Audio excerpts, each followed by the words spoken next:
Hello everybody, I'm Natasha and I am going to give you a little tutorial on how I do my version of parking and organizing for a full coverage cross stitch piece.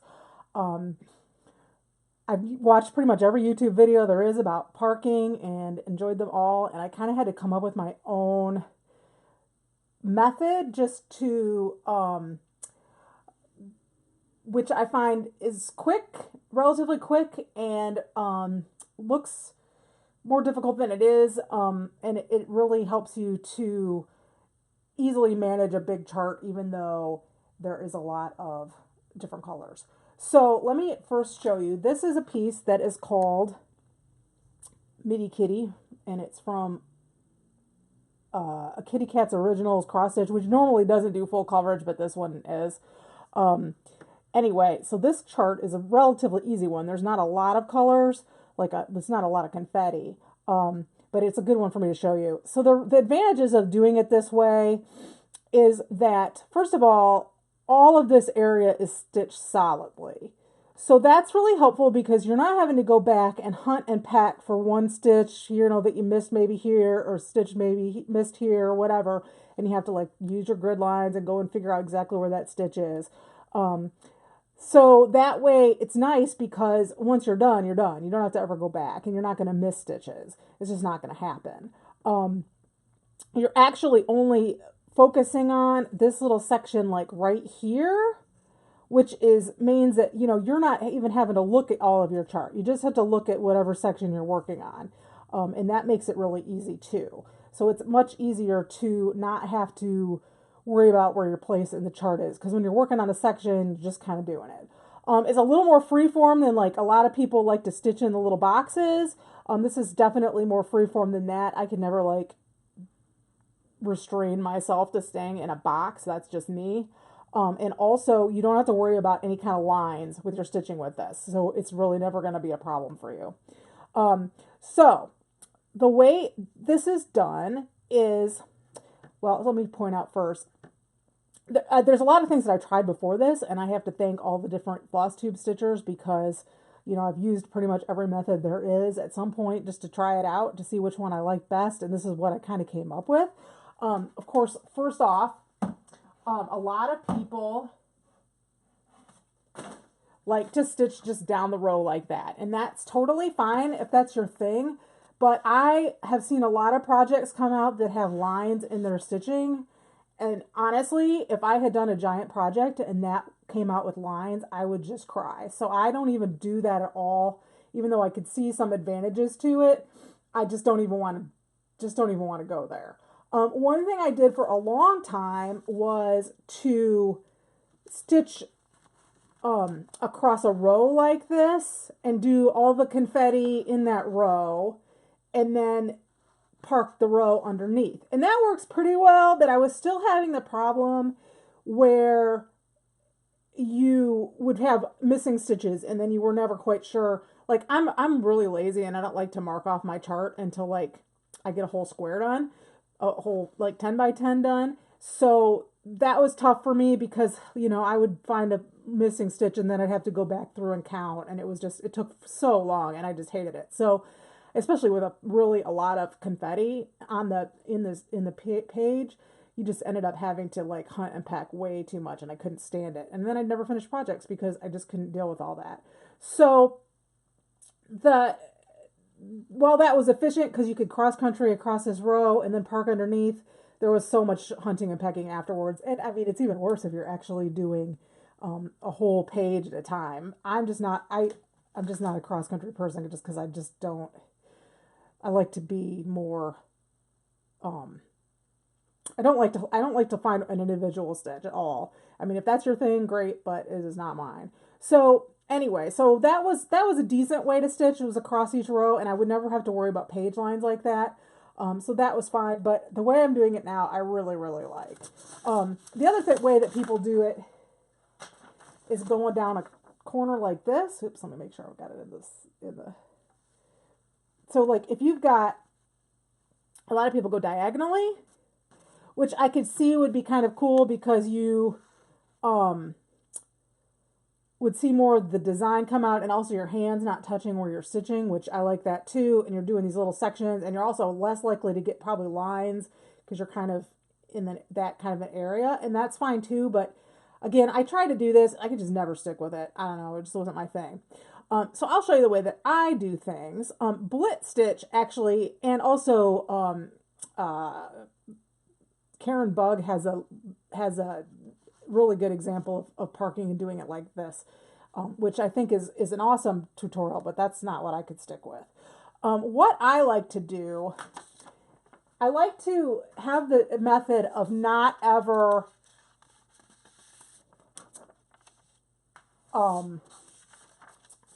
going into a stitch. So when you're stitching, you don't want to leave a hole basically in where you're stitching. So if you, like, what I mean by that is if you're stitching this area and you stitch this, and like this and this and this, then this stitch here is basically got stitches all the way around it. So it makes it harder to get the needle in and out of, if that makes sense. So what I'm trying to do is avoid that with my stitching. But the way I have to do that does involve a lot of parking. So if you don't like parking, this is probably not the technique for you. Although I have to say, it's really pretty easy once you get used to it. So I'm going to show you the method that I would use. All right. Now say this section of a chart was your whole chart. There's not going to be a lot of parking involved because it's just small on this part.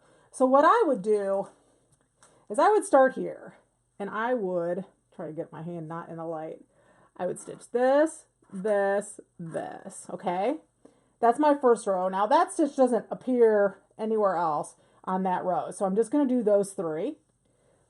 And then I'm going to do this one and then this one, which is no problem because those are just directly under that. There's not any more in that row, so I'm not going to worry about that. And then I'm going to do this one. Now, with this little mini chart, like that I just took as a part of a chart, that's the only place on this whole fake project that it is going to be even appearing, that little heart. So I'm not going to worry about it. That's done. So if that was my real project, I would just fasten that off and be done with it, okay? Now, then for my next stitch, I would do, let's see if I can get this up there a little bit better.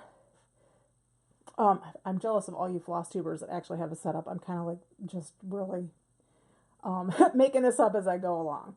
So then my next stitch would be this guy here, and I'd put him here, and I would do that one. And on this little mini chart that I've got, there's like that stitch is the only place. So that's, you know, as we know with full coverage, sometimes you can get one stitch and that's it. So let's just pretend that that one's the only one, and we're not going to worry about that. And really that's probably going to happen fairly often in this little chart just because it's such a little piece. So then the next thing I'm going to do is this stitch right here, which is the asterisk. So now I don't mind jumping a lot of stitches. Like I'll probably jump like 10 stitches over because I mean it's such a small stitch count usually. I usually stitch on like 18. And a lot of you do a lot smaller. So I mean, I would jump 10 stitches and I would go all the way over to here and do this stitch. Okay. Now, do you see what's happening here? I'm not going down anywhere in this area at all yet. And these guys, I'll just make it an X just to see the difference. These guys are the only 2 stitches of that. So I would do those 2 stitches and then I'd be done. Now, I know this is getting a little boring, and I'm sorry. It would be even slower if I was actually stitching this. That's why I thought I'd do it on Xerox here. So, all right. So then the next one is this star, and I would do the star. Now, for me, I would just go over the row. Some people, you could go diagonally. Honestly, with this kind of disorganized method, it really doesn't matter how you go, as long as you're not leaving any gaps between the top. Now this stitch, I'm assuming, obviously this pattern is a little different, but this is like the top here. And there's nothing up here. Let's just pretend that. So there's a star here. Now my next star isn't till down here. So I'm not going to stitch this because there's all these stitches that are in between, right? And I don't want to put a stitch here because of the fact that there's gaps. So what I'm going to do is I'm going to park it right here. I'm going to put a little mark there to show that I parked it there. And so then I'll have a thread hanging down. Now, for those of you who aren't used to parking, it's actually extremely easy. All you have to do is make sure that you always put your thread in the lower left hole, which is always the same place no matter what. So when you go back and look at your chart and you see this hanging down thread, you can see, all right, I've got it in this lower left hole, so it has to be a star. And I don't even have to go back and look at my pattern at all to know that that's the star, because I know it's always in the lower left hole of that grid on the fabric, of that cross on the fabric. So that one right there, I'm going to put it right there. Okay, so then my next stitch will be this box. I should get a different color of marker. But anyway, so this box here, and we'll just fill this in all the way. This one, and then I'll do these. Okay. Now, this is where it kind of becomes your own choice on what you want to do. My pen is falling apart. So I could either jump down to here and do this one, or I could do these two here. I couldn't do this one though, because then that would leave a gap, and I couldn't do this one because that would leave a gap. So that's really kind of up to you and where your pattern is kind of leading you. In this particular case, I would probably go over here and stitch these two stitches. Now just FYI, I don't care if my backs are neat or not at all. So I am not worried about jumping around. I try not to jump around too much, but I don't mind jumping around. And then I'm going to park this right here. Now that's not a lot of stitches to maybe do, considering I have all of these, but like I don't want to leave any gaps. So that's the important thing. So then the next thing I would do would be to do this guy here. And I would do that guy.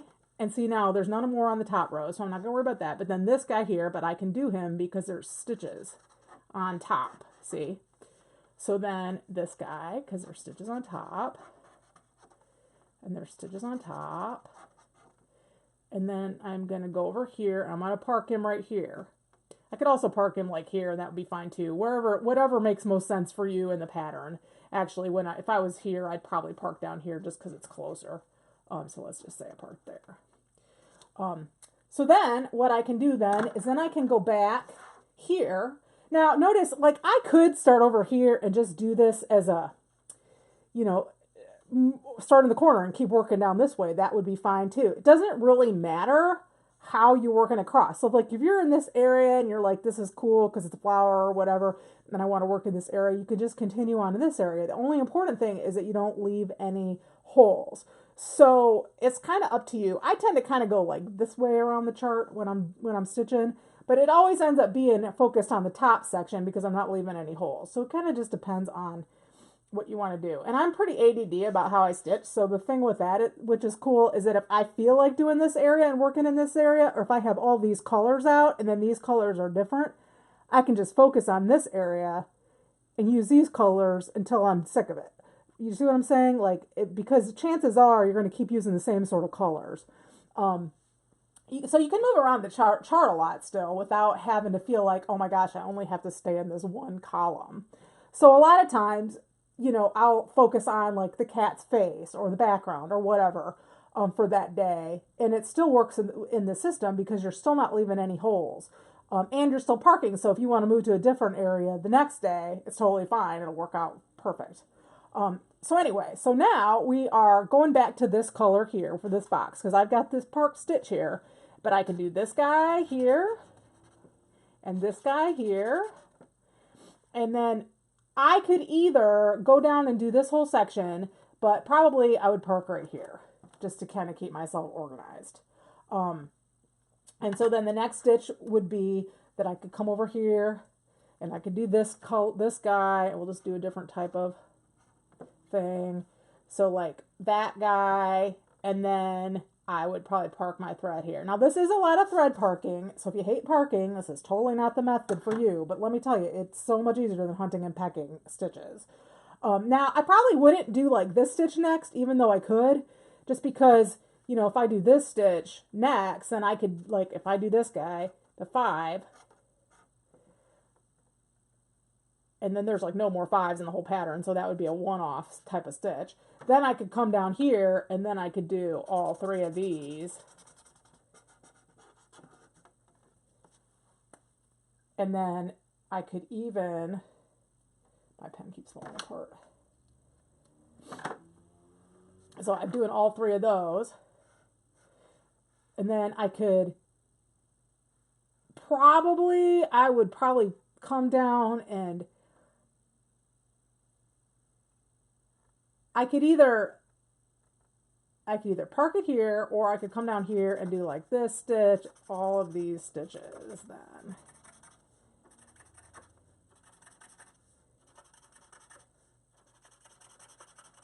Right? And then I could even come down here. I could either come back down here and do these 2, and then park it here, or however you want to do it. I mean, it's kind of free for all that way. I mean, I don't have like a really, like I could have parked it here and then not done any of those, but since there was a big chunk that I could do, I might as well just do it. It really is kind of just up to you on that point.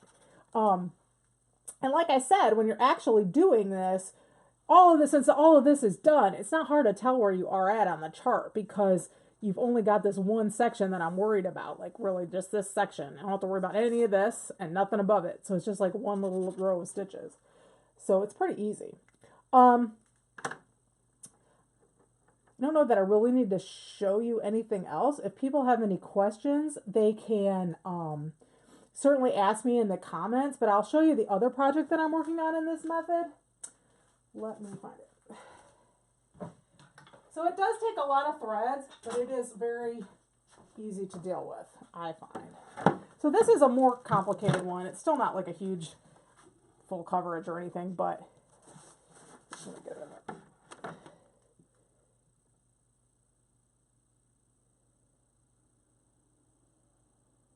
So this guy here is a piece from a Russian company called Elisa, and I really like their kits. They're really nice. Let me see if I could get a better picture. There we go. Okay, so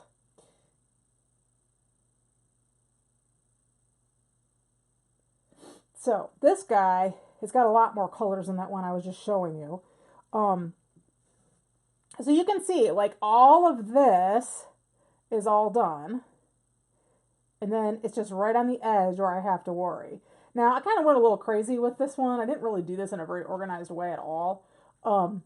So, and these little knots, these are my waist knots. I just tend to start them like that with this one, because this is a strange company in that sometimes you're using 1 thread and sometimes you're using 3 threads, and you can't just always use a pin stitch to start.